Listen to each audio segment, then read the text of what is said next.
عبداللہ بن مسعود سے روایت ہے، کہتے ہیں کہ مجھے اس ذات کی قسم جس کے علاوہ کوئی معبود نہیں، روئے زمین پر زبان سے زیادہ لمبی قید و بند کی محتاج اور کوئی چیز نہیں، یعنی سب سے زیادہ اگر کسی کو قید کرنا چاہیے تو زبان کو قید خانے میں ڈال دینا چاہیے، کیونکہ سب سے زیادہ شر یہی سے پھیلتا ہے۔ عمر رضی اللہ عنہ نے ابو بکر رضی اللہ تعالیٰ عنہ کو دیکھا کہ وہ اپنی زبان کھینچ رہے تھے، پکڑ کے باہر کھینچ رہے تھے۔ حضرت عمر نے پوچھا، خلیفہ تو رسول اللہ صلی اللہ علیہ وسلم یہ کیا کر رہے ہیں؟ انہوں نے کہا، یہ مجھے ہلاکت گاہوں کی طرف لے جاتی ہے، میرے منہ سے ایسی بات نکل جاتی ہے کہ میں مشکل میں پڑ جاتا ہوں۔ فرمایا، جسم کا ہر حصہ اللہ تعالیٰ سے زبان کی تیزی کی شکایت کرتا ہے، جسم کا ہر حصہ زبان کی تیزی کی شکایت کرتا ہے، کیونکہ جو ہم بولتے ہیں ہمارے ہاتھ پاؤں باقی سارا جسم ادھر ہی موو کرتا ہے، اسی قسم کے ایکشن کرتا ہے۔ ایک اور حدیث میں آتا ہے کہ ابن آدم کی اکثر خطائیں، زیادہ غلطیاں اس کی زبان کی وجہ سے ہوتی۔ آپ صلی اللہ علیہ وسلم نے بدترین امتیوں کی جو علامت بتائی وہ زبان کا غلط استعمال ہے، بے احتیاطی والی بات کرنا۔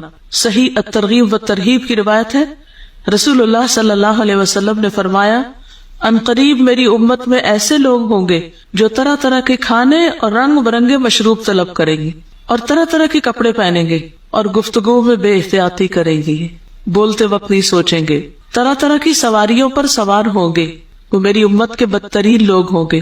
رسول اللہ صلی اللہ علیہ وسلم نے یہ بھی فرمایا، ہلک المتنطعون، قالها ثلاثا، 3 بار یہ فرمائی، بال کی کھال اتارنے والے ہلاک ہو گئے۔ بال کی کھال اتارنے کا کیا مطلب ہوتا ہے؟ کسی بات کا پیچھا نہ چھوڑنا، یعنی بے مقصد تحقیق، پیچھے پڑ جانا کسی چیز کے، بات ختم ہی نہ کرنا، دوسرے کے سر پہ سوار ہو جانا۔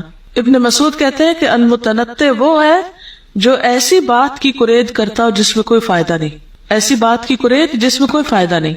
پھر زیادہ بولنا منافقت کی علامت ہے، فحش گوئی اور زیادہ باتیں کرنا نفاق کے شعبے ہیں، یہ بھی حدیث ہے سنن الترمذی کی، یعنی بات کو اتنا بڑھا دینا، لوگوں کی تعریفیں کرتے چلے جانا، اس پر اللہ تعالیٰ راضی نہیں ہوتا۔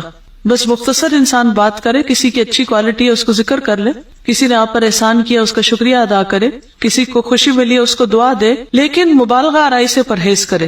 پھر اسی طرح سرسار وہ بھی ہوتا ہے جو شریعت کے ضابطوں قاعدوں سے باہر نکل کے بات کرتا ہے، جیسے غیبت وغیرہ کرنا، غیبت اور بے مقصد گفتگو کرنا۔ غیبت کیا ہوتا ہے؟ کسی کی پیٹھ پیچھے بات کرنا، یعنی غیبت اس کے اندر ہو وہ عیب لیکن اس کا ذکر اس کو پسند نہ ہو، اور بہتان تراشی ہے کہ ہے ہی نہیں عیب اور وہ اس کے بارے میں بات کر رہا ہے۔ کیا سرورٹس کی غیبت جائز ہے؟ ورکرز کی غیبت جائز ہے؟ نہیں۔ اب اس میں آپ دیکھیے کہ نبی صلی اللہ علیہ وسلم کیسا معیار ہمیں دیتے ہیں۔ معاذ بن جبل سے روایت ہے کہ انہوں نے رسول اللہ صلی اللہ علیہ وسلم کے پاس ایک آدمی کا ذکر کیا اور کہا، جب تک اسے کھلایا نہ جائے وہ کھاتا نہیں، جب تک اسے سوار نہ کیا جائے وہ سوار نہیں ہوتا۔ آپ نے فرمایا، تم نے اس کی غیبت کی، تم نے اس کی غیبت کی۔ غیبت کے اس معیار پر آپ دیکھیے کہ جب آپ لوگوں کی باتیں کرتے ہیں تو وہ کس زمرے میں شامل ہو جاتی۔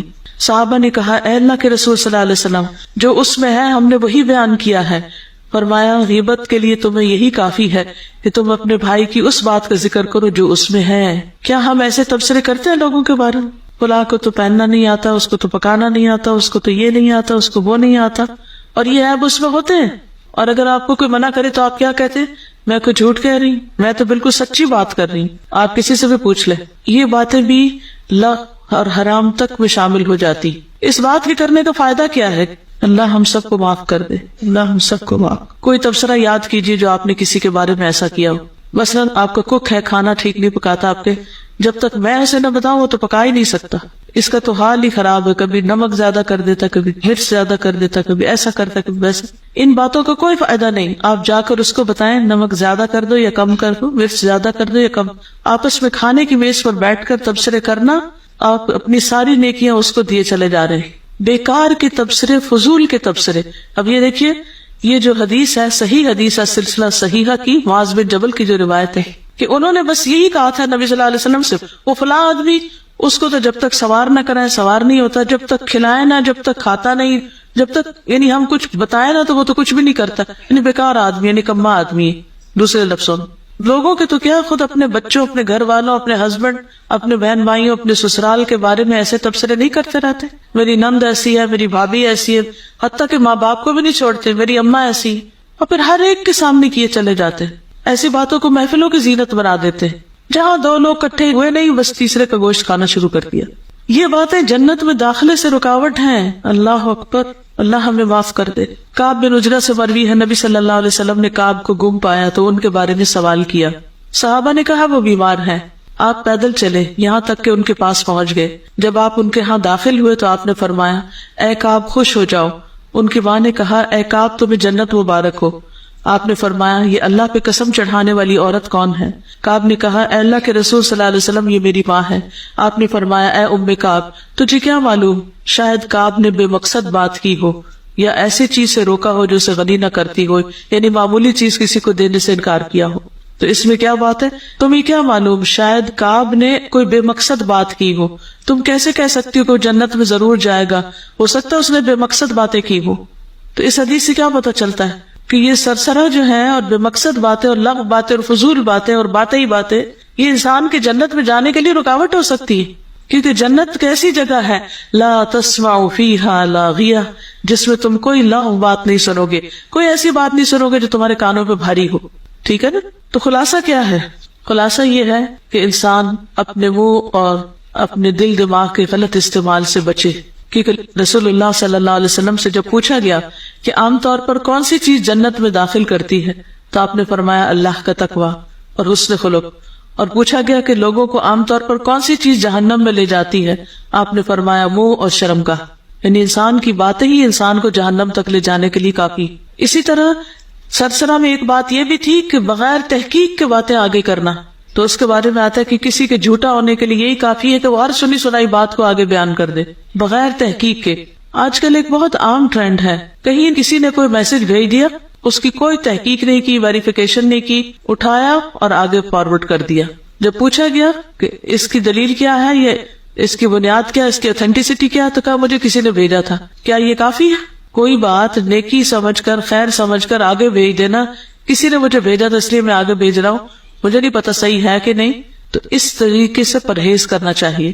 بعض اوقات بالکل جھوٹی باتیں کسی سے منسوب کر کے بھیج دی جاتی، بعض اوقات جھوٹے الزامات یا غلط قسم کے فیکٹس ہوتے. یہ ضروری نہیں کہ دین کے معاملے میں، دنیا کے معاملے میں بھی غلط باتیں آگے پہنچانا منع ہے. تو ہر سنی سنائی بات کو آگے لے جانا جو ہے یہ انسان کے جھوٹا ہونے کے لیے کافی ہے. تو ابھی تک کیا سیکھا؟ فائدہ مند بات کی جائے ورنہ خاموشی اختیار کی جائے، کانوں اور آنکھوں کی حفاظت کی جائے، اللہ کا ذکر کیا جائے، مفید باتیں کی جائیں، لیکن وہ بھی ایک حد کے اندر. مفید باتیں بھی بہت زیادہ نہ ہو کیونکہ پھر وہ اپنی وقت کھو دیتی ہے. ٹھیک ہے نا؟ اچھے کاموں میں خود کو مشغول کیا جائے، شرعی حد سے نکلی ہوئی باتوں سے پرہیز کیا جائے، غیبت اور سنی سنائی باتوں سے. کثرت کلام جنت میں جانے سے رکاوٹ بن سکتا ہے. وقال تعالی، اور اللہ تعالیٰ کا فرمان ہے، ما یلفظ من قول، نہیں نکالتا کوئی کلمہ، کوئی بات یعنی منہ سے نکالتا، الا مگر لدیہ اس کے پاس ہی رقیب عتید ایک تیار نگران موجود ہے. رقیب کہتے ہیں نگران کو، عتید کہتے ہیں تیار کو. تو اس سے کیا بات پتہ چلتی ہے کہ انسان کی ہر بات لکھی جا رہی ہے. کیا؟ جو کچھ بھی ہم بولتے ہیں وہ لکھا جا رہا ہے. قرآن مجید میں آتا ہے ان ربک لبالمرصاد، ان ربک لبالمرصاد، بے شک تیرا رب یقیناً گھات میں ہے، واچ کر رہا ہے.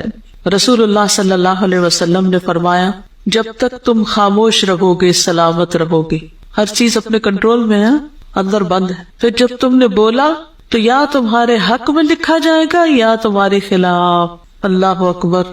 حدیث کیا ہے؟ جب تک تم خاموش رہو گے سلامت رہو گے، پھر جب تم نے بولا تو یا وہ تمہارے حق میں لکھا جائے گا یا تمہارے خلاف لکھا جائے گا. کتنی دفعہ ہم یہ بات سوچتے ہیں کہ جو کچھ ہم نے بولا وہ ہمارے حق میں گیا ہے کہ نہیں گیا. لوگوں کے بارے میں تم بہت کانشیس ہوتے ہیں کہ کون ہماری فیور میں ہے اور کون ہمارے مخالف ہے، کون ہمارا ساتھ دیتا ہے اور کون ہمارا ساتھ نہیں دیتا. لیکن اپنے ہی منہ سے نکلے ہوئے ایسے وحشی جانور جو ہمیں ہی نوچ کھائیں گے ان کے بارے میں ہمیں کوئی بھی فکر نہیں ہوتی. اگر ہم اپنے منہ سے نکلے ہوئے غلط الفاظ کو سانپ کی طرح سمجھے تو ہم کبھی بھی نہ نکالیں کہ یہ سانپ تو ہمیں کاٹ دیں گے. اگر جھوٹ، غیبت، بہتان تراشی یہ لفظ ہم سانپ کی طرح سمجھے تو ہم کبھی بھی ان کو باہر نہ چھوڑیں، منہ سے نکلنے ہی نہ دیں. اس قدر خطرناک اور خوفناک ہے یہ. تم اپنے آپ کو کیوں ہلاکت میں ڈال رہے ہو، بہت باتیں کر کے اور وقت ضائع کر کے اور کیل و کال کر کے؟ کیا تمہارے لیے کافی نہ تھا کہ تم اپنے نفس کے عیبوں کی طرف دیکھ